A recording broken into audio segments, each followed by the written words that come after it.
hora. Estamos de vuelta en las noticias, 10:08 y se lo comentábamos más temprano. 4 personas baleadas y un homicidio es el lamentable saldo que dejó una nueva noche bastante violenta en la región metropolitana. Ante ello, ha crecido la presión para solicitar la colaboración de las Fuerzas Armadas para combatir la delincuencia. ¿Qué medidas se pueden adoptar? Para profundizar sobre esta materia nos acompaña la presidenta de la Asociación Chilena de Municipalidades y alcaldesa de Peñalolén, Carolina Leitao. Alcaldesa, ¿cómo está? Gracias por acompañarnos. Hola, buenos días, Natalie, ¿cómo estás?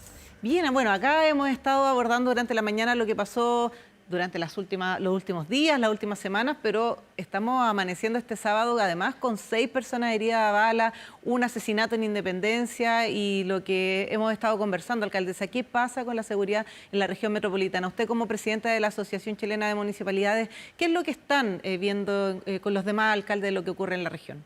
Sí, bueno, yo creo que lo primero es que es necesario acelerar la implementación de varios planes que se han diseñado y visto cómo ejecutar en este tiempo para enfrentar este tipo de fenómenos. En particular, se partió priorizando los homicidios con el equipo ECO en el plan Calle Sin Violencia, luego se anunció la ampliación de este plan y yo creo que lo que viene ahora es justamente acelerar la implementación de este plan que justamente se amplió en el ámbito de uso de armas y delitos violentos.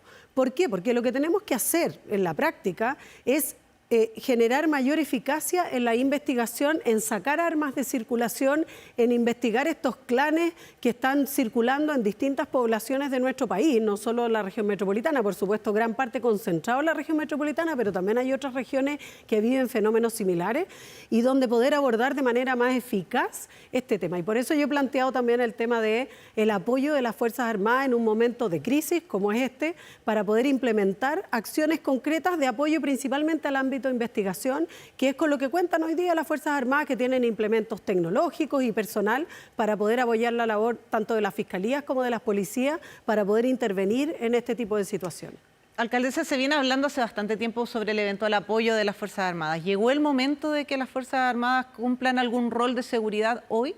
O sea, yo creo que el momento llegó hace rato respecto de que las Fuerzas Armadas, teniendo la tecnología que tienen, los instrumentos en general, el personal que tienen, una capacidad instalada, yo no entiendo por qué no pueden colaborar en distintas tareas. Hay tareas diferentes. Yo puedo entender que haya diferencias de opinión respecto de que ellos puedan estar instalados en la calle haciendo patrullaje. Esa es una cosa. Pero las Fuerzas Armadas cuentan con una serie de implementos tecnológicos, tienen drones, visores de calor nocturno, tienen helicópteros, tienen vehículos blindados, tienen una serie de instrumentos con los cuales se podría perfectamente ayudar. Yo siempre planteo y digo, ¿por qué nosotros, las municipalidades que no tenemos nada para enfrentar el delito, más que nuestro personal, un vehículo, una radio, con el cual colaboramos con la seguridad, por qué las Fuerzas Armadas que tienen una cantidad importante de elementos no van a poder ayudar y colaborar, oye, con las policías, reglado, como corresponde? Nadie dice que esto sea algo no planificado, pero yo creo absolutamente, nosotros los municipios le facilitamos drones a las policías, a la PDI, para investigaciones de narcotráfico. ¿Por qué no lo van a poder hacer las Fuerzas Armadas? ¿Y por qué cree usted que eso no ha ocurrido todavía? No, yo la verdad es que no lo entiendo. Entiendo sí lo que hemos conversado con el subsecretario Monsalve cuando nos hemos reunido como directorio de la asociación, es que hay una ley de infraestructura crítica que está en el Parlamento, que debiera aprobarse, yo espero lo antes posible, y que podría facilitar esto sin necesidad de decretar estados de excepción constitucional. Pero yo creo que hay que mirar si estamos en una emergencia y si esto no avanza y si no hay voluntad política de varios que además de manera bien irresponsable se dedican a pedir renuncias y otros, pero que no han hecho nada en concreto para facilitar, implementar ciertas medidas que ayuden y vayan en auxilio de las personas que son nuestro objetivo. Nosotros defendemos a nuestros vecinos, son ellos los que están viviendo noches a veces de terror y la inseguridad, y por lo tanto yo creo que esa es la prioridad que tenemos que poner por delante. ¿Y falta esa voluntad política y de quién? ¿Quién es la autoridad que usted dice acá se necesita esta voluntad política? A ver, es que yo veo a veces discusiones bastante bizantinas y poco que contribuyen poco a los objetivos que queremos llegar. Aquí hay una estrategia que es más bien política, casi de manual, respecto a algunos sectores, principalmente de la extrema derecha, que lo que buscan es socavar las instituciones, la credibilidad a determinadas personas. Hoy día la persona es la ministra del Interior, mañana puede ser otro ministro. Finalmente lo que buscan es, a través de esa una estrategia político-comunicacional, generar una debilidad en un momento de crisis donde lo que más se requiere es fortaleza. Cuando nosotros hemos estado en otros países del mundo que nos han mostrado cómo han ido enfrentando estas situaciones, lo primero que nos dicen es que esto requiere de unidad política. Conversamos con una persona de la Fiscalía Italiana y nos dice, lo primero que tuvimos que hacer es ponernos todos de acuerdo en tener objetivos comunes y enfrentar de manera común esta situación. Y cuando yo veo que lo único que hay es una rencilla política que no pone por delante los intereses de la ciudadanía, sino que pone por delante otros intereses, la verdad es que así no vamos a avanzar. Claro, ahora esa rencilla política que usted indica, alcaldesa, va en paralelo en este carril de esta ley, este proyecto de estructura crítica que está en el Congreso, pero también hay otro camino paralelo que está finalmente decretar una de las herramientas constitucionales como el estado de excepción y utilizar a militares, a fuerzas militares en ciertos aspectos, y esa es una atribución del presidente Gabriel Boric. En ese sentido, ¿cómo evalúa usted que esa herramienta, mientras va en paralelo este otro camino de la estructura crítica, no se esté utilizando tampoco? Bueno, nosotros lo hemos planteado en múltiples oportunidades, habemos varios alcaldes y alcaldesas, no hay unanimidad tampoco respecto a este punto, pero al menos habemos varios, quiero ser responsable en eso, yo soy presidenta de la asociación y no hay unanimidad, pero sí hay una gran mayoría de alcaldes y alcaldesas, principalmente además de la región metropolitana o de zonas urbanas y de grandes zonas urbanas, que estamos de acuerdo en que eso debiera ocurrir. ¿Para qué? Ahí está la diferencia de opiniones, porque algunos dicen desde el patrullaje, desde resguardar infraestructura como los malls, ir a lugares de gran afluencia pública, los terminales de buses. Esto, el primer alcalde que lo planteó fue el alcalde de Estación Central. Sí. Fue él, Felipe Muñoz, quien en su minuto dijo de que esto era, y ahí empezamos otros alcaldes. Pero en lo concreto, alcaldesa, ¿usted dice que se debe decretar estado de excepción por parte del presidente Boric? Es que yo creo que hoy día, yo no desconozco el mecanismo jurídico que permitiría de mejor manera poder implementar que las Fuerzas Armadas hoy puedan disponer de los elementos con los que hoy día cuentan para colaborar con la seguridad. Si la única forma de hacerlo es el estado de excepción, yo creo que hay que decretarlo. Y ahí en ese sentido, usted lo decía, hay algunas reticencias a que fuerzas militares tomen control de orden público, pero usted apuntaba a utilizar alguna de las herramientas, no que los militares salgan a detener personas, pero quizás que protejan algunos sectores o utilizar incluso las herramientas que ellos tengan. Absolutamente. Mira, te pongo ejemplos muy concretos. Hoy día tenemos el plan antiportonazo, que si se gestiona en un sector de la zona norte, por ejemplo, de Santiago, la zona sur queda desprotegida porque el helicóptero es uno solo, que ocupa Carabineros y que hacen todo un plan de distribución de personal para poder captar a estas personas que hacen los portonazos y seguirlos hasta el final. ¿Qué pasa si tenemos 2 helicópteros en vez de 1? ¿Qué pasa si tenemos más drones de los que hoy día cuentan y contamos los municipios, las policías, para poder desarrollar otras acciones policiales en otros sectores y poder amplificar? Si lo que hoy día está ocurriendo es que hay resultados de las políticas que se están implementando. El problema es que el problema es mucho mayor que la capacidad que tienen tanto las policías, fiscalía, los tribunales, para poder abordar un problema que está extendido en una región tan populosa como esta. Por lo tanto, lo que se requiere es fortalecer a las instituciones para tener mayor capacidad de investigación, mayor capacidad para detener y mayor capacidad para condenar, porque finalmente eso es lo que tenemos que hacer. Hoy día cuando detienen a una persona, aparece que la persona ya había sido detenida, que ya tenía antecedentes, se acaba de aprobar y publicar la ley respecto de la reincidencia, que va a subir las penas para personas que tienen reincidencia y también la consideración de personas que tienen ya antecedentes previos, no solo condenas previas. Y eso es muy importante porque hoy día tenemos a las mismas personas circulando. Eso, sumado al crimen organizado y a esta alta presencia de armas en las calles, donde podríamos fortalecer la denuncia anónima para hacer acciones efectivas, para ir a sacar de distintos lugares personas que cuentan con armas, yo creo que eso es lo prioritario y fundamental. Alcaldesa, acá, bueno, la denuncia anónima es esencial, pero ya ni siquiera, y seamos realistas, no se necesita ni siquiera una denuncia anónima cuando un vecino de un barrio escucha una balacera a 2 cuadras. Pero lo que pasa es que en la práctica a nosotros nos sirve mucho cuando la persona nos dice dónde, con qué mecanismos, detalles más ni siquiera el específicos. nombre, claro. Es muy importante cuando una cosa es decir yo escucho disparos, eso no nos sirve en la práctica, porque el disparo puede venir de cualquier lado, el ruido se amplifica de una manera, como los fuegos artificiales. Pero hay muchas veces que todos los vecinos saben el sector, pero la pregunta es dónde, mueve. cómo y a qué hora. Entonces hay denuncia anónima mucho más efectiva. Y alcaldesa, que la gente te dice, en la casa tanto, en la calle tanto, hay un grupo tanto, que se movilizan tales vehículos, o sea, hay información súper relevante y de hecho con eso hemos podido desarticular distintos grupos. Entonces no perdamos tampoco la esperanza, porque hay esperanza. El problema es la cantidad de personal que tenemos para abordar esas situaciones y para investigar. Ahí va mi pregunta, porque una cosa es que, claro, hagamos el llamado de la denuncia anónima, pero hay lugares donde es evidente que está pasando esto, que no es necesario la denuncia anónima para saber que en cierta cuadra o en cierto grupo de casas hay personas que tienen armas de fuego, que disparan en las noches, que tienen fiestas o funerales de alto riesgo, como también se catalogan. Entonces, ¿qué está pasando ahí con todas estas iniciativas que se han planteado? La Fiscalía ECO, el Plan Calle Sin Violencia, ¿está dando abasto o ya no se está pudiendo Yo creo que no. Yo creo que para la magnitud del problema claramente no da abasto. Y por eso yo digo que tenemos que llamar a otros, ayudar y apoyar en esto. Cuando se nos pide a los municipios que apoyemos, nosotros apoyamos. Tenemos distintos canales, tenemos las cámaras de televigilancia de nuestros municipios.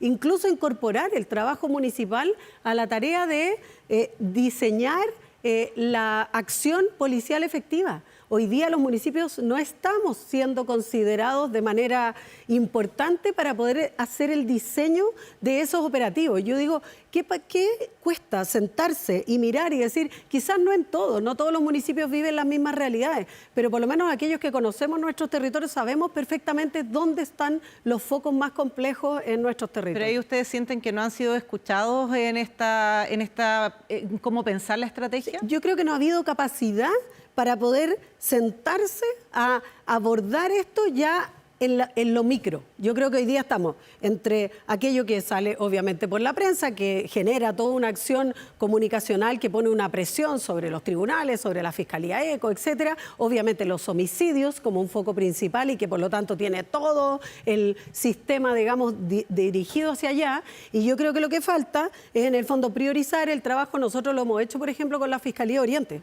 La Fiscalía Oriente tiene un trabajo focalizado con los municipios donde trabaja. De hecho, se acaba de lanzar hace poco tiempo el CIRAM, que es esta fuente de información municipal donde todos nosotros, los municipios de la Fiscalía Oriente, podemos acceder a información con una clave respecto de podemos saber si un vehículo que estuvo en Peñalolén, en Vitacura, en Las Condes o en Lo Barnechea, podemos compartir información. Y esa experiencia yo la replicaría en todas las fiscalías de la región metropolitana. Y ahí entra también en juego el Plan Calle Sin Violencia. ¿Cuál es el balance? Porque algunos han sostenido que ha fracasado este plan. ¿Cómo lo evalúa usted? Lo que pasa es que el plan Calle Sin Violencia primero se focalizó en homicidios y se generó este grupo ECO y yo creo que ha variado de un tiempo a esta parte, si tú te fijas, el perfil del tipo de homicidios. Partimos con homicidios tipo crimen organizado, muchos homicidios vinculados a personas que aparecían muertas en distintos lugares, secuestros, homicidios escabrosos, etcétera. Y si tú te fijas, eso se ha visto una baja de eso. Pero ¿qué es lo que ha pasado? Ha tornado a los ajustes de cuenta, a los rencillas del narcotráfico, que cuando tú te focalizas en dirigirte hacia un grupo, obviamente que empiezan a aparecer en otros focos, en otros lugares o otro tipo de delito. Entonces lo que hoy día yo creo que es necesario es que el Plan Calle Sin Violencia, que ya se anunció que se iba a extender a los delitos violentos y al uso de armas, por eso yo te decía al principio que es necesario acelerar la implementación de esa parte del Plan Calle Sin Violencia, más estos grupos que se anunciaron por Carabineros, que eran este plan Enjambre, para visibilizar si han tenido efectividad, cuántas detenciones han habido, cuántas condenas y de alguna manera cuántas armas se han sacado de circulación. Han habido acciones, pero claramente no están siendo suficientes para la cantidad de denuncias que tenemos en los distintos barrios. Alcaldesa, desde la asociación, ¿cómo evalúan la gestión del gobierno, en particular de la ministra del Interior, Carolina Toá, a cargo de la seguridad del país en esta emergencia que estamos viendo? Nosotros y a mí como presidenta de la asociación me corresponde ponerme a disposición con el gobierno que sea, siempre lo he hecho. con todos los gobiernos. Cuando vino el COVID, que era una gran emergencia y nunca se nos ocurrió por decir que era un gobierno, yo era de oposición, nunca se me ocurrió pensar o decir, mira, no me voy a poner a disposición. A mí como presidenta de la asociación me corresponde ponerme a disposición del gobierno, del parlamento, de todos, para ayudar y contribuir a sacar adelante una agenda que beneficie a las y los ciudadanos. Probablemente yo como persona individual pueda tener análisis a favor, en contra. Yo pertenezco obviamente a un grupo político donde hago política permanentemente, pero a mí como presidenta me corresponde colaborar, incidir en la agenda, criticar aquellas cosas como lo hemos hecho, sentados en una mesa con la ministra, con el subsecretario Monsalve, donde le hemos dicho, mire, esto está funcionando, esto no está funcionando, en esto creemos que hay que avanzar, en esto creemos que la verdad no tiene sentido. Y en eso hemos contribuido 100%. Lo que yo sí quiero decir es que yo no sé, yo no he visto, yo llevo 12 años de alcaldesa y yo no conozco otro gobierno anterior que haya tenido una agenda de seguridad tan nutrida como esta, o sea, como la que tiene este gobierno, a pesar de que no era la prioridad probablemente en su programa propiamente tal. Y la realidad lo amerita también. Claro. Bueno, pero eso quiere decir que hay un gobierno que se ha focalizado, y yo destaco que la ministra del Interior ha generado todas las instancias. De hecho, nosotros fuimos los primeros en sentarnos a la mesa y acordar este gran pacto unitario por la seguridad. ¿Quién se restó? La derecha. ¿Por qué? Por razones políticas, por dar una señal o una cosa simbólica, no sé qué, pero al final no contribuyen nada. Yo creo que hoy día todos, de todos los sectores políticos, tenemos claro de que esto es una prioridad y que yo supongo que la generosidad que tenemos que tener es para aprobar los proyectos que hay que aprobar, para criticar lo que haya que criticar, pero sentados en una mesa, seriamente, sin además dar señales a los delincuentes de que tenemos debilidades. Las debilidades se hacen de manera privada, no pública, porque si no le estás dando señales por dónde atacar, obviamente, a los demás. Y por otro lado, nosotros ser muy responsables con la tarea que a cada uno nos corresponde. Los municipios vamos a seguir contribuyendo como lo hemos hecho siempre, pero tenemos facultades limitadas. Por lo tanto, pero sí tenemos mucha información y muchas cosas que poder aportar en ese ámbito. ¿Y qué le parece en ese sentido? Usted mencionaba también lo que hace la oposición. Acá hablábamos, hay dos caminos paralelos, lo que puede hacer el gobierno y lo que se hace también en el aspecto parlamentario, con los proyectos de ley, en cómo unificar ciertas iniciativas. ¿Cómo toma esta llamada de parte de la oposición de renuncia hacia la ministra Toá, hacia los subsecretarios Monsalve y Vergara? Creo que es más de la estrategia política, tiene más que ver con una estrategia política, como yo te decía, de socavar las instituciones, al gobierno en particular, de alguna manera aprovechar políticamente una situación de crisis, más que algo que realmente ayude y contribuya a generar una solución a un problema de fondo que yo creo que todos tenemos que estar dispuestos a solucionar. Y por lo tanto, además, creo que esto de la petición de acusaciones constitucionales, etcétera, como yo te decía, son cosas de manual. Es decir, instalar respecto de una frase, hacer un escándalo por una frase. Yo le preguntaría aquí, evaluemos los hechos y las tareas que se han emprendido. No las cuñas o lo que dijo, lo que no dijo. Evaluemos quién ha hecho qué por la seguridad. ¿Cuántos proyectos han aprobado los parlamentarios que están amenazando con acusaciones constitucionales? ¿Cuántos de ellos han contribuido o entorpecido a veces a aprobar un proyecto por razones políticas y no por lo que la ciudadanía quiere o necesita hoy día, que es la prioridad en el tema de la seguridad? Volvamos a la prioridad, alcaldesa. ¿Qué hacer ahora entonces? Usted decía, necesitamos que escuchen a las municipalidades, que sabemos dónde están los problemas. Estamos hablando del plan Calle Sin Violencia, la Fiscalía ECO, pero seguimos viendo ataques a los CEFAM, por ejemplo. Persiguieron una ambulancia donde iba una niña de 13 años que había sido herida. Lo decían los mismos funcionarios de la salud que eso había sucedido. ¿Qué hacer entonces? ¿Cómo se aborda ahora? A ver, dos cosas. Lo primero, es absolutamente lamentable lo que ocurrió en las cercanías de ese CEFAM, y yo también he señalado que esto, si bien un hecho como este, que es absolutamente grave y de gran connotación, no es poco habitual que ocurran situaciones de violencia en torno a nuestros CEFAM, y principalmente aquellos que reciben atenciones de urgencia. Lo hemos vivido, nuestros funcionarios también lo han vivido, y nosotros lo que tenemos que hacer es buscar de la mejor manera cómo los resguardamos, poniendo cámaras, botones de pánico, instalar medios tecnológicos con los cuales ellos puedan defenderse. Yo he planteado también, quizá habrá que instalar en los CEFAMs lugares resguardados, blindados, donde las personas se puedan esconder, estar en el caso de una emergencia, mientras llegan las policías, etcétera, porque es imposible que tengamos policías fuera de todas nuestras urgencias, son muchas y miles en todo el país. Lo segundo, que creo que es bien importante también, es que no vamos, a ver, frente a un problema tan complejo como este, si se anuncia un plan, sería muy irresponsable decir que al día siguiente o que en 2 meses o 3 meses vamos a resolver el problema. Exigir eso es una irresponsabilidad política. Yo creo que lo que aquí hay que mirar son cosas de mediano y largo plazo. O sea, van a seguir habiendo homicidios, te lo doy firmado. O sea, es imposible que no lo hayan. ¿Cuántos homicidios? ¿De qué tipo? ¿Cuántos se pudieron esclarecer? Etcétera. Si tú ves realidades como, no sé, la mexicana, que a mí me ha tocado estar bastante cerca de esa realidad por trabajos que hemos desarrollado en conjunto. ¿Qué es lo que hicieron ellos? Lamentablemente, el narcotráfico penetró de tal manera que tuvieron que militarizar las policías. ¿Nosotros queremos llegar a eso? ¿Queremos militarizar nuestra policía? Yo por eso digo y planteo, ¿qué es lo que hay que hacer ahora?